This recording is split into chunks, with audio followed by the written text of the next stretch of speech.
Back in 2016, during the debates between Donald Trump and Hillary Clinton, a man stood up and asked a question. His name was Ken Bone, and he was curious about what their policies were in regard to the coal industry. Now, he at the time was a coal power plant operator, so his job was on the line. He was very much concerned about this issue, and he became a meme instantly because of the fact that he looked the way he does, okay? Wearing the red sweater, the mustache, the glasses. And he was undecided in regard to who he would vote for at the time. Well, he is back in the news today because of a very simple tweet that he put out during the State of the Union. It was during Trump's statements about the coal industry. If you don't remember what he had said, take a look. We have ended the war on American energy, and we have ended the war on beautiful, clean coal.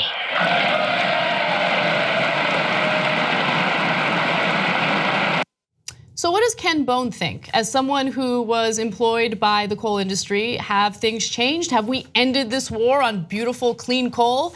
Well, Bone says, I work in the coal industry, very little has changed. So here's more background on Bone. So it was a fun little thing, and it became a mystery as to who he was gonna vote for.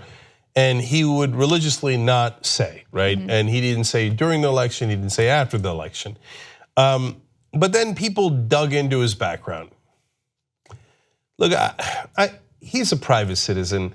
If, as we've discovered, if you dig into anyone's background, dig far enough, deep enough for public figures, you'll find something damaging about them, right? You could do it to literally almost anyone, right? So, but Bone didn't ask to be a public figure, and they dug in and they found damaging stuff. Apparently some stuff about erotic photos, I don't remember what that was. I don't want to remember what it was, okay? Then they found that he had said that Trayvon Martin's killing was justified. So now I hate that position. It just it makes my hair stand on edge, etc. But I don't want to hate Ken Bone, and I'm sick of the divisiveness. And I know, look, you could say I'm a hypocrite for that, and I hear you, brother, because I see those Republicans gleefully standing up for beautiful, clean coal as if they did a goddamn thing over it. And so I call them out all the time, etc. But those are politicians, and I don't want the country, private citizens, ripping each other apart. And Anna and I have talked a lot about this. You sit next to a conservative anywhere, and you talk, and I know it's cliched, but you're going to agree on most stuff. And it's the politicians that do the propaganda and that split us. Like, for example, my favorite issue, the one that's the most important, money in politics. Both Republican voters and Democratic voters hate the corruption, right? So, but Ken Bone to me, and so I say that as context for, I'm not a Ken Bone fan, if those are his opinions, right? But he is, in a sense, the average American, and that's why he resonated at the time that he did. The average American who doesn't know that much about politics and goes, Hillary Clinton, Donald Trump, I can't tell, right? When in reality, there's a giant difference between them, and they're both, in their own way, loathsome, but one is clearly more loathsome than the other, but he couldn't tell, he didn't have enough information to be able to tell. And obviously has some conservative leanings based on the Trayvon Martin, but he's a person, and I'm sure he has 1,000 other opinions, and some might fall on the left and some might fall on the right, and you can't just caricature people based on one thing they've said, even as deeply troubling as that comment about Trayvon Martin is. So now, as that prototypical average American, he's looking at what Trump has done and going, wait a minute, that's not at all what you promised or what you're saying today. Now, he's in that industry, so he can see it with his own eyes. So I think therein lies the story of Donald Trump's political career. That for however long he stays in office, more people every single day realize this is not what he promised us. Right. This guy is not what he claimed to be. So during the State of the Union, there was a pretty lengthy portion where Trump applauded himself for passing these tax cuts for the wealthy.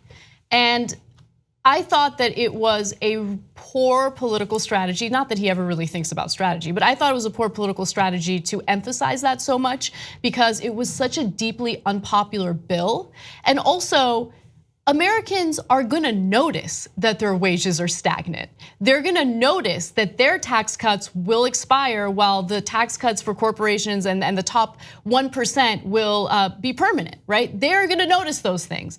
And so you're right, the longer he's in office, the more his policies really set in and give Americans an opportunity to realize how destructive and damaging they are. There's gonna be some portion of his voters that will flip, right? That won't support him anymore. But then there's that core base, especially the religious voters that we talked about in previous shows that genuinely think that Trump was put in office by God himself.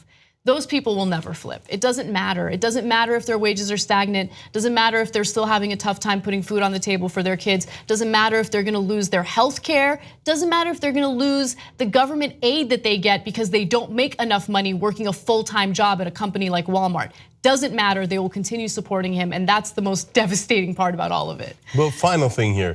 Guys, the most important percentage of Americans, unfortunately, are the ones between the 40% that Donald Trump peaks at.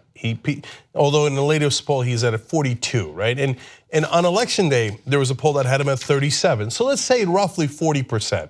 That's his maximum, and 25%, which is his minimum. That 25% think God put him into office and God's never wrong, right?